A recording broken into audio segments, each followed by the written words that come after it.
Picture two clematis, both bought off the same shelf on the same afternoon. Both planted that weekend 10 feet apart along the same fence. Now it's midsummer. One has hauled itself 6 feet up and is covered in flowers the size of your palm, so dense you can barely see the panels behind it. The other is 3 thin stems and a few yellowing leaves, and you're not sure it's alive. Nothing about their conditions was different. Not the light, not the soil, not the watering. So what separated them? Not luck, and not some talent one had that the other didn't. Clematis has a reputation for being fussy, a plant for people who really know what they're doing, and that reputation is completely undeserved. It isn't difficult. It just runs on a different rulebook to everything else in your garden, and nobody hands you that rulebook at the till. 5 things separated those two plants. 5 moves most people either never hear about or hear and dismiss because they sound wrong. Get them right, and you get a vine that shrugs off drought, forgives a month of neglect, and comes back thicker every year for 30 years. Watch for trick number 4 in particular. That's the one that explains why so many perfectly healthy clematis end up in the bin, and it's the biggest reason people give up in the first 2 years. Trick number 1. Bury the crown, not just the roots. We're starting with the one that breaks every planting habit you have. You know the routine. Slide the plant out of the pot, set it in, so the top of the compost sits level with the soil around it, firm it, water it. That's right for almost everything you'll ever grow. Bury a tomato's crown and you invite rot. Bury a perennial too deep and you smother it. Clematis is the exception. When you plant clematis, the top of that root ball wants to sit 2 to 3 inches below the surrounding soil, not level with it, underneath it. You're deliberately putting part of the stem underground. Here's why that works. Along the buried section of stem sit dormant buds, and once soil covers them, they become growing points held in reserve. They'll do nothing for years if they're never needed. But the moment the top gets wrecked, and sooner or later it will, whether that's a late frost, a slug convention, or you catching it with the strimmer, those buds wake up and push fresh stems to the surface. You haven't just planted a clematis. You've planted a clematis and a spare. So dig the hole roughly twice the width of the pot, deep enough that the top of the root ball sits 2 to 3 inches under the surrounding soil. Set it in, backfill, firm it gently, water it in properly. That's the whole technique. And if yours is already in at pot level, don't rip it up. Next time you top up that bed, mound a few inches of soil and compost over the base instead. You can fix this one after the fact. 2 inches of soil is the difference between one life and several. Trick number 2. The sun belongs up top, never on the soil. You've heard the saying, head in the sun, feet in the shade. Everyone repeats it, almost nobody explains it, so most people nod along and do nothing about it. It isn't folklore. It's the line between a vine that performs and one that sulks. The top of the plant is the simple part. Leaves and flowers want light, and light is what pays for blooms. 6 hours of direct sun a day on the growth is the target. Some types still flower on a little less, so don't write off an imperfect spot. But the more light those leaves catch, the more energy there is for flowering rather than just surviving. The root zone is a completely different story, and it's where people lose the plant. Clematis roots want to stay cool and evenly moist. When bare soil at the base sits in hard afternoon sun, it heats up and dries out fast, and the roots go into stress mode. A stressed plant doesn't make flowers. It drops them or never forms them and pours everything into staying alive. That's why a clematis in a gloriously sunny spot can still look thin and leggy when it should be thriving. So you shade the ground, not the plant. 3 ways. The most reliable is mulch. Lay a 2 to 3 inch blanket of bark, compost, or leaf mold over the root area, pulled back an inch or 2 from the stem so nothing damp presses against the base. It holds moisture, steadies the soil temperature, and takes about a minute.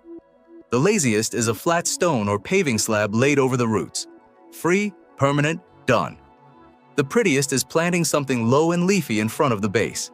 A hardy geranium, a low perennial, a small shrub, casting a living shadow over the soil all summer. Just keep it about a foot clear of the crown, or it'll drink the water your clematis needs, and you've traded a heat problem for a competition problem.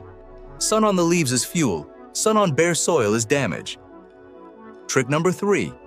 Find out what kind you own before the blades come out.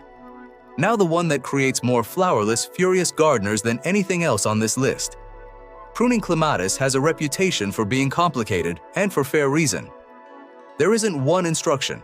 There are three, and they contradict each other, because clematis gets sorted into three pruning groups that want opposite treatment. Cut the wrong one at the wrong moment and you won't kill it, but you'll remove every flower bud it was saving and spend the season staring at healthy green leaves wondering what went wrong. Group 1 flowers early, in spring, on stems grown the previous year. Cut these back in winter and you've binned the flowers. All they want is a light tidy straight after blooming, taking out anything dead or straggly, then leaving them be. Group 2 is the big flowered crowd, the ones that put out the largest blooms in early summer. They bloom first on last year's stems, then again on fresh growth. These get a light trim in early spring only. Take out dead and weak stems, cut what's left back to a strong pair of buds, and stop. Never go in hard. Group 3 flowers late in summer, entirely on growth made that same year, which makes it the easiest of the lot.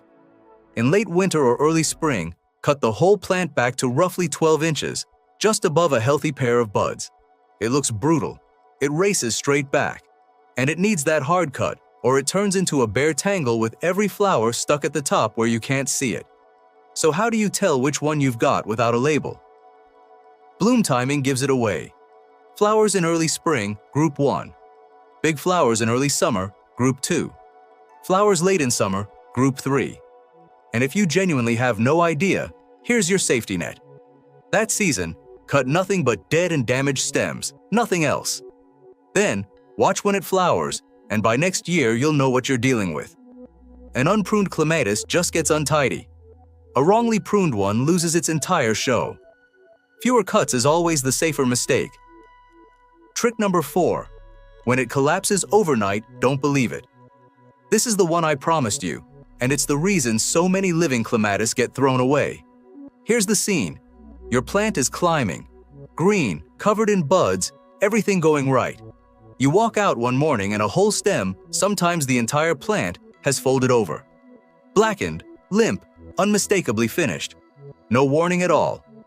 That's clematis wilt, a fungal infection that attacks the stem. First, make sure that's what you're looking at. It hits the large flowered hybrids hardest, the ones with enormous summer blooms, while small flowered types like Viticella and Montana rarely bother with it. It strikes low, at or near soil level, and everything above goes down together. Slice through a freshly wilted stem, and you'll often find dark discolored tissue inside where healthy green should be. And here's how you separate it from simple thirst, because at a glance, they look identical. Give a dry plant a deep soak and it perks back up within hours. Wilt doesn't recover no matter how much you water, and often the soil underneath is still damp. Now the part that saves the plant. The fungus attacks the top growth, but it rarely reaches the root system. The roots are almost always alive and untouched. And if you took trick number 1 seriously, you've got dormant buds sitting safely below the soil line underneath the damage. So instead of digging it up, you do something that feels completely wrong.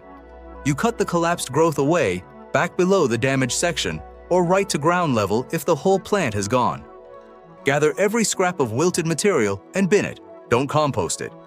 Then keep the roots cool, the soil steadily moist, and wait. Within a few weeks, in most cases, you'll see fresh green shoots pushing up from the base. Clean growth from those protected buds. The plant starts over, and it gets easier. Plants take the worst of it in their first couple of years, and as the root system matures, wilt shows up far less often. That's no promise it'll never return, but it stops being the crisis it was at the start. Wilt looks like the end of the story. It's almost always just an interruption. Trick number 5, the wrong feed buys you leaves instead of flowers. Last one, and it's what turns a clematis that merely survives into the one swallowing the fence. Most people land in one of two camps. They either never feed it at all, or they grab whatever's in the shed whenever they remember. Both give you the same plant, one that exists without ever performing. Clematis is hungry and thirsty, but what you feed it matters more than how often. Nitrogen, the nutrient in most general-purpose plant foods, drives leafy growth.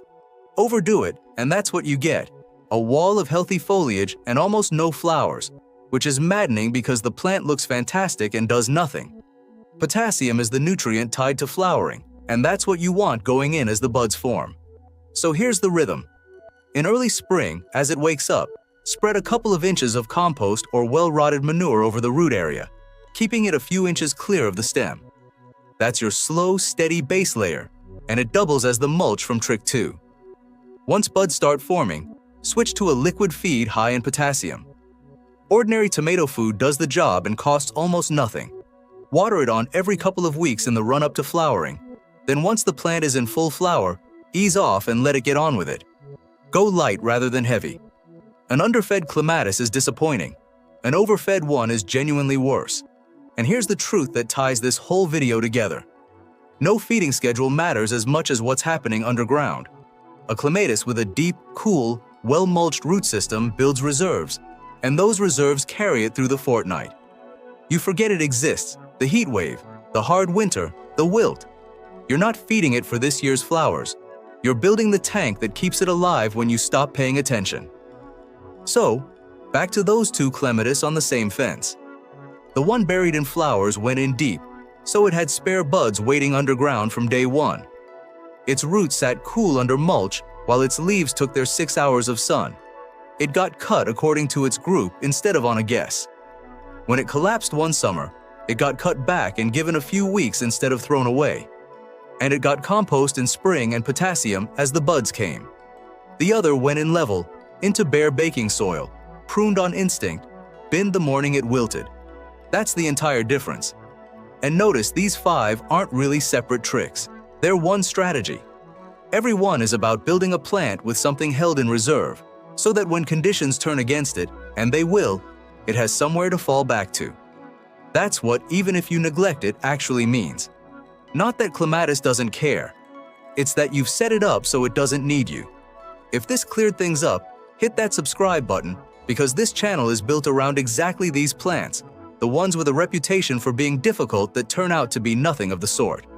New one every week. And do me one favor in the comments. Be honest with me. Have you ever pulled up a clematis that collapsed on you before you knew the roots were probably still alive down there? I'd bet a lot of us have, and I read every single one. Now go and make yours the one that swallows the fence. I'll see you in the next one.